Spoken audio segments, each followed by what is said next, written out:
Hi everybody. Hey, what's up? I'm Bret Williams. I'm Josh Elliott, and we are in a pool right now because we are reviewing 47 meters down. Because shark movies are in again. Yeah, we had apparently. The Shallows last year. After and Jaws. That was planned if you had to guess. After Jaws, people have been trying to base that success. And 47 meters down is, believe it or not, one of the better ones. Yeah. That's not saying Awesome. much. 47 meters down, if you didn't know, is a movie about two girls who go in the shark tank and they're sisters, and it goes underwater and it breaks and they go to the bottom of the ocean and, well, the bottom of the ocean is 47 meters down and there are sharks around them. Basically, the beginning of the movie is about establishing the characters, but they're not really characters. There's plot devices. They're two sisters. Their names are Lisa and Kate. And you know that because they say their names like 30 times in the movie. Lisa is scared and Kate isn't.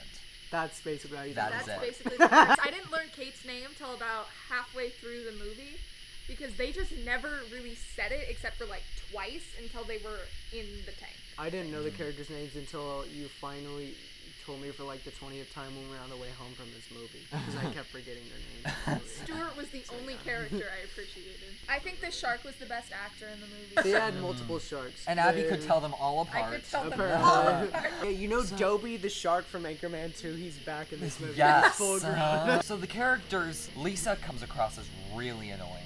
Yeah, she panics a lot. They only have one character trait, and Lisa's is that she's scared. So like she spends the first 20 minutes of the movie saying, I don't want to do this. Like, should we do this? Exactly. And then Kate spends the entire first half of the movie like, let's do this. Come Let's do this. on. Make Stuart jealous. Come on, you'll be fine. She's guilting her sister into this. Does no one realize that Kate's like such a bad sister? She wants to have like the thrill of like. She has a different perspective on things. Yeah. I didn't like her very much. My one problem that I really had with Lisa was Mandy She's a Moore. movie character. Not because Mandy Moore is a bad actress, but because Mandy Moore voices Barbie, and it shook me the entire movie. Claire Holt, she played a mermaid in one of my childhood TV shows. It was like kind of a full circle thing. Water. Oh my gosh. to a One of the bugs in the pool just jumped on me. The suspense is one of the really good things about this movie. One of my favorite things about the suspense part was that they didn't just use a shark swimming by the camera and the person like turning around and not seeing it. Was it was the ocean the itself. ocean, open water. Yes. You're not able to see the bottom.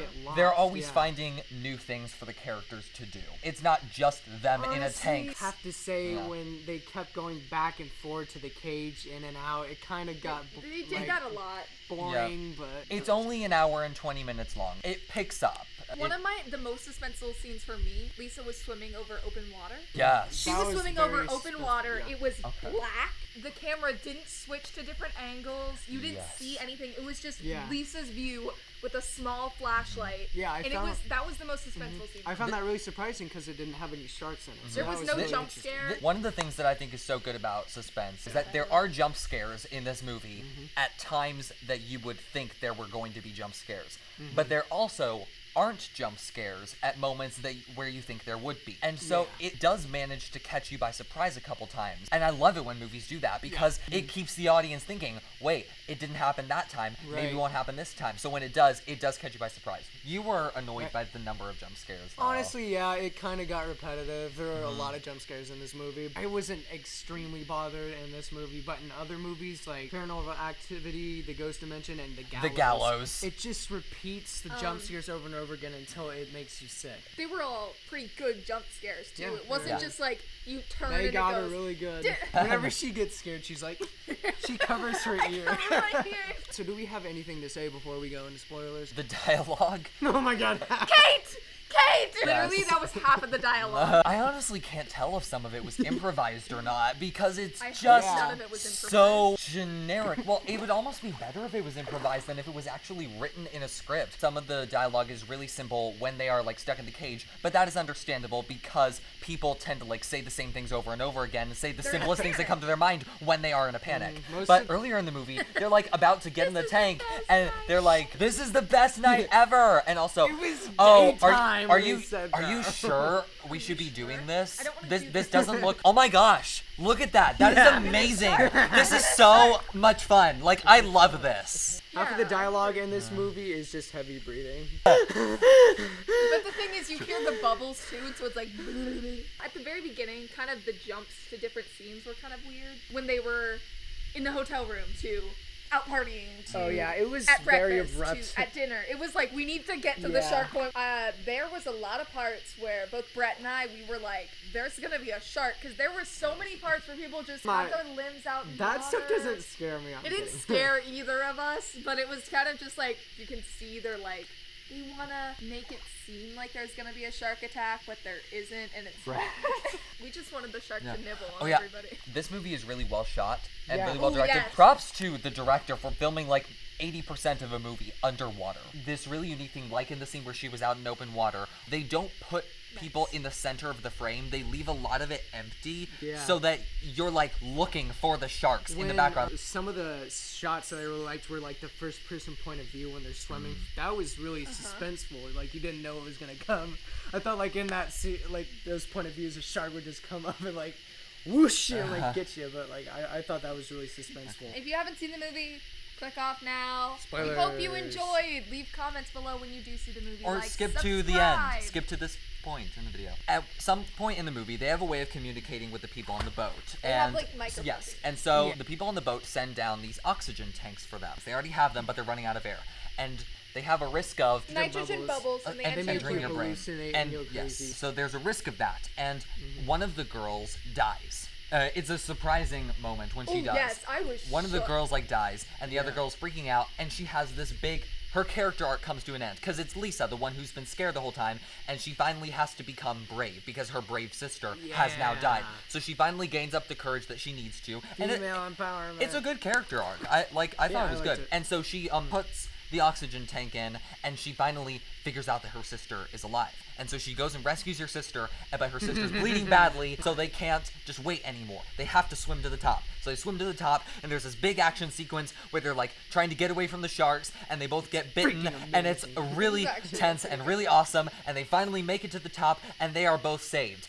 But it was all a hallucination. That was actually pretty cool. Yeah, I was like... She is still in the tank, hallucinating that they have been saved. But the way it ends, I didn't like it. And then these people just come and rescue her, and So, they get her out of I the water. would've Basically, all that stuff that she did with the heroic stuff never happened, and she's still just the whiny person that she always was. Yeah, it's a great moment when they like reveal the twist because It's she's so sitting in the tank disappointing. laughing, and it's so creepy. Because she's But, That like, should have been the actual ending of the That movie. should have been the ending. That would have been such It a would have been good... so Hear me creepy. out. I think it would have been cool with her dying. I think so too. Oh yeah, it would have been much better with her That's what dying. It devalues her character Oh, arc. totally. Yeah, that would I have been think if great. it It devalues the climax. I think if it had ended right at her laughing, we wouldn't have been focusing as much on her and the character screen devaluing. cuts to black. That would have given me goosebumps. Yeah, that was a really good twist. But the ending, it was all that heroism where like she was being brave and stuff. It was just thrown away, you know. And she didn't really get that moment. I want to just say one thing. My favorite character was...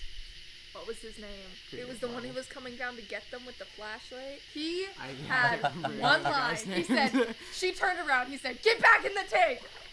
Boom! The shark just goes by and eats it. So, Final verdict? The movie was not as bad as I was expecting it to be, but it was not as good as I had hoped it to be. It was better than some recent shark movies, trying to copy Jaws. The dialogue was pretty iffy throughout the whole movie, but overall I felt like it had awesome cinematography. Oh my gosh. And the suspense and action sequences were really good for how the rest of the movie was playing out. I was really worried that it was going to be this The lights super went off for a cheesy, second. I know. super stupid action sequences where like nobody dies, but like there was a lot of suspense and I was truly scared at a lot of points. And so I'm going to give it a solid 6 out of 10. So I thought this movie was okay. It was alright. It was an okay shark suspense movie. But I'm just going to say it right now, honestly, I think it could have been suspenseful without the sharks on its own. Because when you think about it, the most suspenseful parts of the movie were honestly when they were in the water itself. I just feel like after Jaws, that classic movie, people have been trying to base that success on their movies, and it hasn't really been done well. I do like the shark parts. They're good parts. But honestly, if you took that away, I feel like you still have a pretty solid movie. So, yeah. I'd give this movie a 6 out of 10. So, this movie is really good and really bad. The bad parts are really entertaining, though. It has weak characters. It has weak dialogue. It has a cop-out bad ending. It has a few cheap scares. It is really suspenseful. It has a good character arc. It is really well shot. The sharks are fun to watch. And so it's crazy, entertaining, cheesy fun. Not great, but The Shallows was better. I'm gonna give it a 6 as well. Okay, so our final verdict is a 6. Yes, okay. 3 6s. So what did you think about this movie? Did you like it? Did you hate it? Comment and let us know. And do not forget to subscribe to High School Film Nerds. Peace out!